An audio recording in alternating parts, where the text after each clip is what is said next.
71-এর মুক্তিযুদ্ধ হলো বাঘ, আর 24-এর যে যুদ্ধ যেটাকে গণঅভ্যুত্থান বলা হয়, এটাকে যদি তারা মুক্তিযুদ্ধ বলতে চায় তাইলে আমি বলবো এটা হলো বিড়াল। বাঘ আর বিড়াল এক জিনিস না। 2 নম্বর হলো এরা কারা, যারা বলে যে 24 তারিখে তারা মুক্তিযুদ্ধ করেছে এবং সেই মুক্তিযুদ্ধের ভ্যানগার্ড ছিল ছাত্র শিবির। আমি বলবো ছি, আমি যদি জানতাম ছাত্র শিবির ওই 5ই আগস্টের সংগ্রামের ভ্যানগার্ড, আমি যাইতাম কিনা 1000 বার চিন্তা করতাম। যদিও শেখ হাসিনার শাসন সম্পর্কে আমার সাংঘাতিক ধরনের তার শাসনকে উৎখাত করার জন্য আমার সাংঘাতিক প্রচেষ্টা ছিল, তারপরে শিবির যে আন্দোলনের ভ্যানগার্ড, এটাই যদি সত্য হয় তাহলে সেই আন্দোলনে আমি ছিলাম না, বাবা আমি নাই, বা যদি গিয়েও থাকি সেটা আমার ভুল হয়েছে বলে আমি মনে করব। সেই আন্দোলনের ভ্যানগার্ড শিবির না, যারা বলতেছে তারাও না। সেই আন্দোলনের ভ্যানগার্ড ছিল বাংলাদেশের জনগণ। হাজার হাজার লাখ লাখ মানুষ যারা এসেছে, তারা এরা না, তারা এসেছে একটা আমি কি বলবো, প্রতীকী একটা নেতৃত্বের মধ্যে দিয়ে। বলা হয়েছে ছাত্ররা নেতৃত্ব দিচ্ছে, কেউ দেখতে চায় নাই কোন ছাত্ররা নেতৃত্ব দিচ্ছে, শুধু জানছে ছাত্ররা ডাক দিয়েছে, লাখে লাখে মানুষ এসেছে। ওই যে 15 বছরের শেখ হাসিনার বিরুদ্ধে মানুষের যে সাংঘাতিক ধরনের রাগ, ঘৃণা, কারণ 3টা ইলেকশন, 14 সন, 18 সন এবং 24 সন। 14 সনে শেখ হাসিনা বিনা ভোটে ক্ষমতায় গেল, 153টা সিট উনি নিজে নিয়ে নিলেন বিনা ভোটে। তারপরে 18 সনে দিনের ভোট রাতে করলেন, মানুষে বলে এটা নিশিরাতের ভোট হলো। তারপরে 24 সনে আমি আর ডামির ভোট হলো। এটাতে মানুষ এত বেশি রাগান্বিত ছিল, এত বেশি শপথে বলি আনছিল যে আজরাইল আসলেও শেখ হাসিনাকে আমরা তাড়াই দিব। সেই জায়গাটাতে গিয়া মানুষ এখন হোঁচট খেয়েছে কিনা, তাদের বিশ্বাসের এখন অবমাননা হয়েছে কিনা, তাদের বিশ্বাসকে নিয়ে কেউ খেলা করছে কিনা, তারা যদি মনে করে ইসলামী ছাত্র শিবির ভ্যানগার্ড এবং তারা ছিল নেতা, তাইলে বাপের বেটা তারা এখন একটা মিটিং ডাকুক, দেখি কত লোক হয়, কারা যায়, যে আমরা ইসলামিক ছাত্র শিবিরের নেতৃত্বে আন্দোলন করছি, আসেন আপনারা আমাদের সাথে, দেখি কত লোক যায়। কাজে আমি মনে করি এখন তারা মানুষকে ধোঁকা দিচ্ছে। তারা আগে যে কথা বলে মানুষকে সাথে নিছিল, আর এখন যে কথা বলছে, দুইটার মধ্যে যোজন ফারাক। এবং দিনে যে কথা তারা বলছিল, রাতে তারা সেটা অস্বীকার করছে এবং তাদেরকে বলা হয় মুনাফেক। ওই দিন আমি একটা বিয়ের অনুষ্ঠানে গেছিলাম, একজন মৌলানা সাহেব আমাকে জিজ্ঞাসা করছে, তার বাড়ি সিলেট, ও বা ফজলু মিয়া, আপনারা যে কইলেন 5ই আগস্ট বিপ্লব করছেন, 5ই আগস্টে তো আপনারা এই কথা কইছেন না, দিনে রাইতে তো আপনারা এক কথা বলেন নাই, তা আপনারা তো মুনাফেক। ফ্যাসিস্ট বেশি খারাপ না মুনাফেক বেশি খারাপ ইসলামের দৃষ্টিতে? এই প্রশ্নগুলো এসেছে বলেই এখন বাংলাদেশে একটা কুয়াশা সৃষ্টি হয়েছে। আপনাকে বললাম অন্ধকারের দিকে যাচ্ছে। এই দেশে কোনো সরকার আছে কি নাই, এই দেশে ভবিষ্যৎ কি, এটা কিন্তু মানুষ বুঝতে পারতেছে না। মানুষ খুব একটা অনিশ্চিত অবস্থার মধ্যে দিয়ে আছে।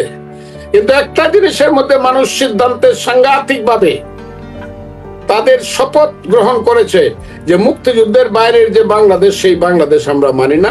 যারা এই বাংলাদেশ পাইতে চায় তাদেরকে আমরা মানি না। এই ব্যাপারে আমরা সিদ্ধান্ত গ্রহণ করেছি বলেই, বাংলাদেশের মানুষ সিদ্ধান্ত গ্রহণ করেছে বলেই মনে হয়। আজকে আপনি যে কথাটা আমাকে জিজ্ঞাসা করতেছেন, আমার অনেক বয়স হয়েছে, আমার কান্নাও আসে। কত যুদ্ধ করব? আমি 60 বছর যাবৎ রাজনীতি করি। আরো কি আমার জীবনের শেষ দিন পর্যন্ত এইসব মিথ্যাবাদী, জোচ্চোর এবং মুনাফেকদের বিরুদ্ধে আবার যুদ্ধ করতে কি আমার জীবন যাবে?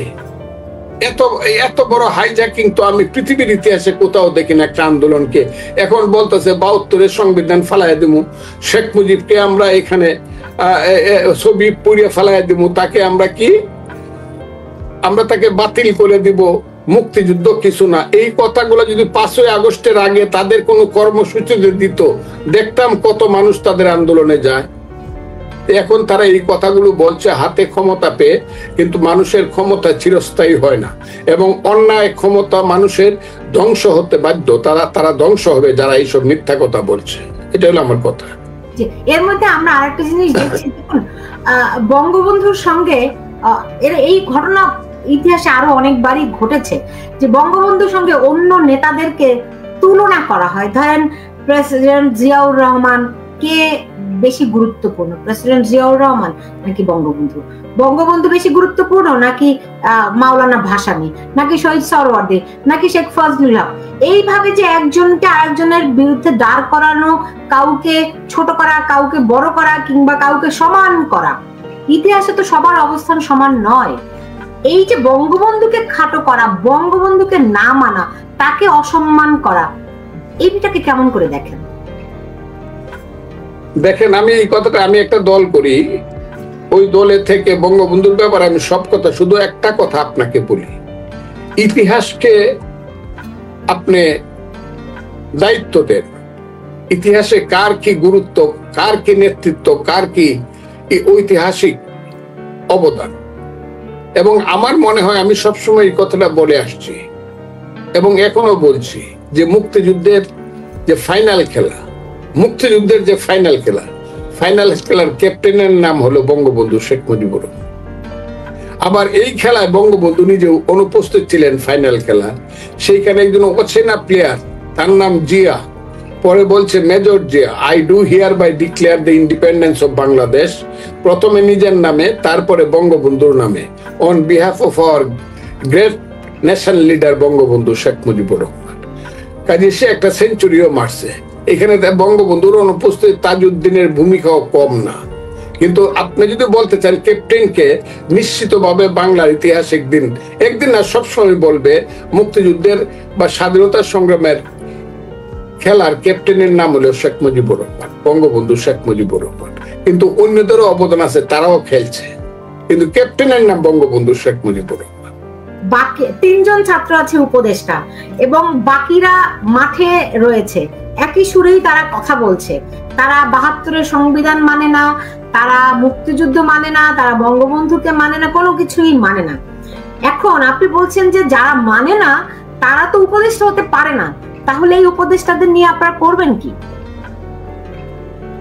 শুনেন, প্রত্যেকটা যে কোনো কঠিন সমস্যার সমাধান, প্রতি মুহূর্তের সমাধান, সমস্যার সমাধান খুব দ্রুত হয় না। একটা জিনিস এক জায়গাতে চলে গেছে, এটার বিরুদ্ধে আস্তে আস্তে মানুষ আবার রেডি হইতেছে। যারা এই ধরনের মিথ্যা কথা বলতেছে, অপবাদ দিতেছে, এবং দেশটাকে যারা মনে করতেছে যে এটা একটা ওয়ারান রাজত্ব, এটা একটা ফেলুল্যান্ড, যারা মনে করতেছে তারা খুব ভুল করতেছে। এইসব ছেলে পেলেরা, এদের কোনো পূর্ব ইতিহাস নাই, বর্তমান ইতিহাস নাই। এরা এই দেশটাকে আল্লাহ জানে এরা কোত্থেকে আসছে, কে আনছে। এখন তো মনে হয় ইউনূস সাহেবকে আমি বলছিলাম 100 বছরের মধ্যে এই ধরনের বাঙালির সন্তান জন্মগ্রহণ করে নাই, কিন্তু এখন তো আমার মনে হয় যে উনি যেভাবে বক্তৃতা করে ওদেরকে একটা মানে হিমালয়ের সিংহে তুলে দিছে। ছাত্ররাই সব, এরাই সব, ছাত্ররা বলে না, ওই ছাত্ররা, বৈষম্য বিরোধী ছাত্ররাই সব। এরা তো মনে করতেছে এরাই দেশের মালিক মুক্তার হয়ে গেছে। এখন সারা দেশব্যাপী এখন সবচেয়ে বড় যন্ত্রণার নাম হলো সমন্বয়ক। সবচেয়ে বড় যন্ত্রণা, গ্রামে গ্রামে সমন্বয়ক পৌঁছে গেছে, থানায় থানায়, জেলায় জেলায়, এবং এদের কাজ হলো চাঁদাবাজি করে বেড়ানো। আমি যা শুনি চতুর্দিক থেকে, এখন আর কান ধরার, মন দিয়া শোনার আর সময় নাই। অবস্থাটা হয়ে গেছে, এরা দেশটাকে এমন একটা জায়গাতে নিয়ে যাচ্ছে, আমার মনে হয় এক সময় মানুষ রুখে দাঁড়াবে, এবং সেই সময়টা খুব বেশি দূরে নয়। এরা যা করছে, এরা নিজেদের সুখ বুক, বৃত্ত, বৈভব, বিলাস বাড়ানোর জন্য এরা যা করছে, এগুলো এখন আমার মুখে বলা বড় বিপদ। এই কারণে বিপদ যে তারা আমার সন্তান তুল্য। এইসব ছেলে পেলেরা একটা সময় সাহসিকতা দেখাইছে, সেই সাহসিকতার পরিণতি যে এইটা হবে, এটা ভাবতে গেলে আমার নিজেকে খুব ছোট মনে হয় যে একটা দেশে এই ধরনের ঘটনা ঘটতে পারে। কাজে আমি এদের পেছনে এদেরকে আমরা এখন সামনে দেখতে পাচ্ছি। আপনার কি মনে হয় যে ধরেন গত 5 মাসে শেখ হাসিনা সরকারের পতনের পরে যেভাবে তারা তাদের আসল পরিচয় তুলে ধরছে, তাদের কাজে কর্মে কথায় কখনো কখনো প্রকাশ্য স্বীকার করছে যে তারা জামাত শিবিরের লোক। আপনার কি মনে হয় তাদের পেছনেও আরো কেউ বড় কেউ আছে, এবং তারা কারা? হ্যাঁ, আমার মনে হয় না, শুধু আমি এখন বিশ্বাস করা শুরু করছি তাদের পিছনে স্বাধীনতা বিরোধী শক্তির কালো হাত আছে, এবং তারাই তাদেরকে সাহস দিয়া এই জায়গাতে নিয়ে যাচ্ছে, যেটা এই দেশের জন্য সবচেয়ে দুর্ভাগ্যের ব্যাপার হয়ে যাবে, সবচেয়ে দুর্ভাগ্যের। এবং দেশটা এমন একটা জায়গাতে যাবে আমি আর এখন এটা চিন্তা করতে পারতেছি না। তারা যদি এই পথে চলতে চায়, মুক্তিযুদ্ধের বিরোধী পথে, ৭১-এর পাকিস্তানি হানাদার আলবদর রাজাকারদের পথে যদি তারা চলতে চায়, তাহলে এই দেশে কিন্তু এমন ঘটনা ঘটবে যেটা আমি আর বলতে চাই না। এবং আমি তাদেরকে অনুরোধ করব, তোমরা বাবারা তোমরা এই পথ থেকে ফিরে আসো।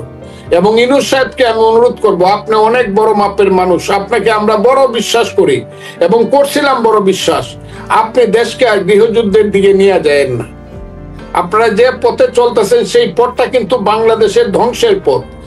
এই পথে কিন্তু গত ৫৪ বছর যাবৎ স্বাধীনতা বিরোধীরা চলছে, তারা কোনো নিজেদেরকে তারা প্রতিষ্ঠিত করতে পারে নাই।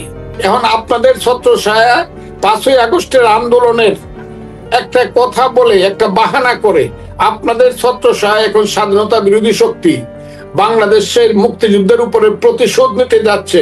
সেই প্রতিশোধের স্পৃহার পথ থেকে আমি মনে করি ইউনূস সাহেব আপনি তাদেরকে বিরত করতে পারেন, এবং বিরত না করলে পরে সমস্ত দায়ী আপনি হবেন কিনা নিজে চিন্তা করে দেখবেন।